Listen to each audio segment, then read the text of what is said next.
This experience takes place about 4 years ago at my parents' house. The house has a fairly long driveway that goes down to the mailbox. We live in a wooded area with a forest on both sides of the house and behind as well. On top of that, we live on a dead-end road with only a few houses, so it's quiet, dark, and isolated at night. It was about 10 at night when I was on my way down to get the mail. A few months before this, my mum had told me about strange sounds she heard in the woods behind the house early one morning. She said that she was taking the dog out to go to the bathroom, and she heard what she described as a hooting sound like a monkey in the woods. My mum is one of the most level-headed and down-to-earth people I've ever met. She does not believe in anything paranormal, but she told me that she immediately thought of Bigfoot, and it freaked her out. So fast forward, back to the night of getting to the mail. I get to the end of the driveway, and I hear this sound coming back from the woods down the road, and it's something I've never heard. I've lived here my entire life, and I've heard everything that lives in these woods. But this was something that I have no comparison for, except a howler monkey with a deep voice. It made a kind of ooh and ah sound, like it was hooting, that increased in volume and intensity with every hoot. It reminded me of the primate house at the zoo. I immediately thought of my mother's experience and hauled ass back towards the house. Right before heading inside, I paused again, listening to see if I could hear it, and I heard the same sound, in the woods, right in front of me about 20 feet in. I can't tell you how much of a chill went down my spine. Whatever it was had followed me through the woods without making a sound. I ran inside to get my brother, who believes in the paranormal, but is skeptical of most stories. I told him to get out here, and that he needed to hear this. You just have to hear it. He rolled his eyes and followed me out. So my brother and I stood in the front of the house, listening to this thing hoot and yell in the woods in front of us. Suddenly, another one answered from across the yard in the woods on the other side of the house, and the trees began shaking in the exact same area. I can't express to you the size of these things just by listening to them. They sounded huge, and the one behind the house was violently shaking the trees. My brother is very stoic and not easily impressed, and he stood there silently with me listening to these two things shouting at each other in the woods, and after several minutes, he quietly said, "What is that?" I whispered back, "I have no idea." My mum later told me that she said it scared the crap out of him. That's the only time I've ever heard this sound, which to me gives it more weight as a strange experience. I've had people try and tell me that I heard 2 owls. I have lived in the woods my entire life, and I've heard owls many times. This was not an owl. I used to enjoy going for early morning walks as the sun came up. I don't do that anymore. A couple of days ago, my grandma told me a story that happened to her. When she was around 8, she lived in a small house with her sisters and parents. It was in the middle of a large field, and it had trees surrounding it towards the back. There was only a narrow dirt road that connected them to the outside world. One night in May of 1964, she and her sisters had went to sleep for the night. She woke about 2 hours after she fell asleep and got the horrible feeling that she was being watched. They had a small window 6 feet up on their wall in the room. She turned and looked at it and saw 2 glowing eyes. She got really scared, so she woke up one of her sisters. Her sister began to freak out, and she hid under the blanket. They sat there until the eyes left the window. The next day, they told their mother about the incident, and she didn't believe them. That was until they investigated the outside. There were enormous footprints leading to the window and then back out into the woods. From that point on, my grandmother and her sister were not allowed to play near the woods. A couple of months later, they heard from a neighbor who lived about 7 miles away. He said he lost a couple of cows. He had no idea where they went.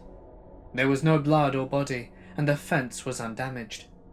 It was almost like something had just carried them away. After she told me about this story, I think she may have had a Bigfoot encounter. So I had decided to go out looking for some mushrooms, the edible kind. I was probably about 20 miles on a back road, which is just a dirt road marked as a trail XYZ here. I found an out-of-the-way spot to park my vehicle, where I know some good mushroom hunting can be found. After a little searching in a ravine, I found a good spot and set up a tent and built a basic campfire. I was out there 2 days before the incident. On the third morning, I got up to nature's call and walked off a bit to relieve myself. It was still pretty early, dawnish. I about tripped on this rock, and it was huge. I didn't remember seeing it there when I went to set up camp.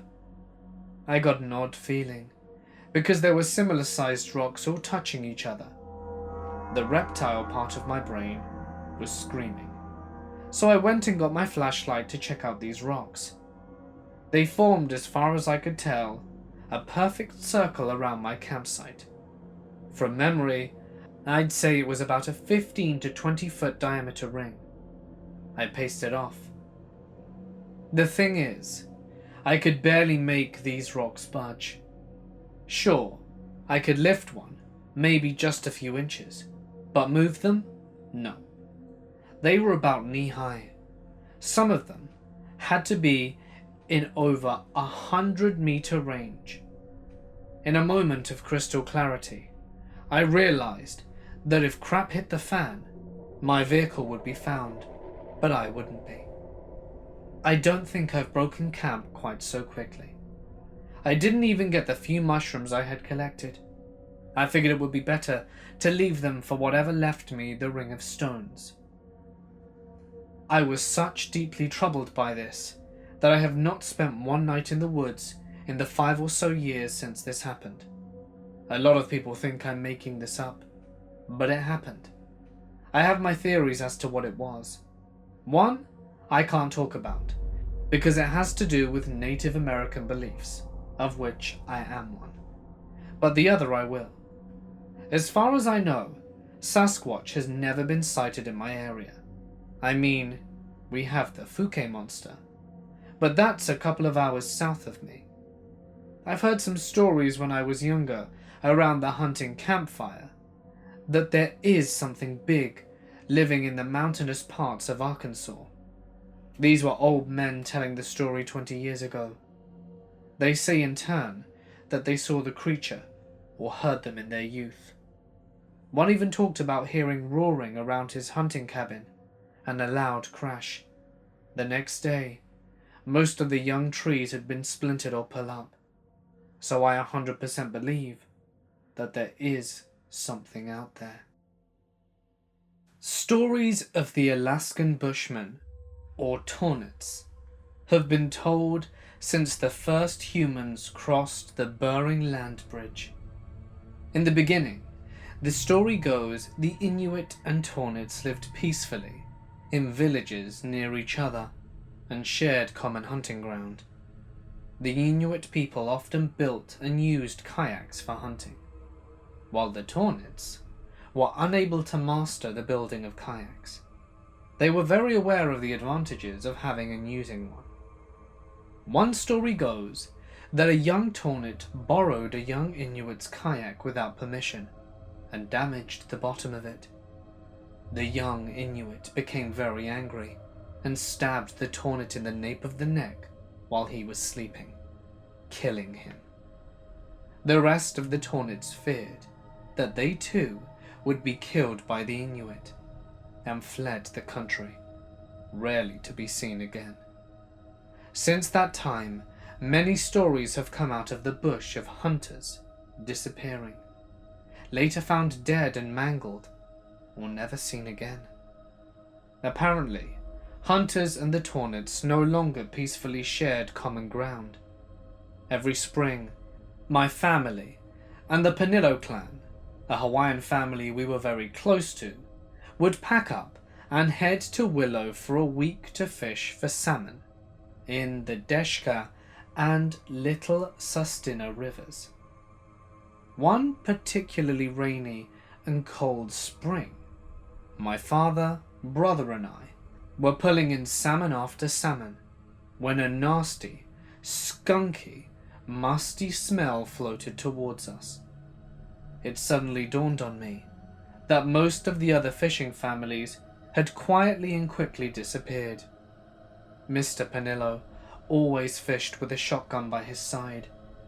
My own father was always armed with a Colt .45, and now he unsnapped the holster and quietly told us to reel in our gear and pack up. Since we'd only been fishing for about an hour, and it wasn't anywhere near dark, all of us kids were a little bit confused. But knowing not to question our dads when they gave us an order, we did as we were told. I whispered to my dad asking what was wrong. He whispered back, "Bear." But I wasn't so sure. I had never smelled a bear like that. As we were crossing over the railroad bridge, I remember looking at some trees that had been uprooted and then stuck in the ground upside down. I often wondered why and how someone could do that. I learned many years later that it was a telltale sign of Bigfoot territory. I guess I'll never know if it was a bear or a Bigfoot that displaced us all from fishing that evening. But I do know that it was the last time our families ever fished that river. It was also the first and only time all the kids got to sleep, or at least tried to, in the camp trailer instead of the tents.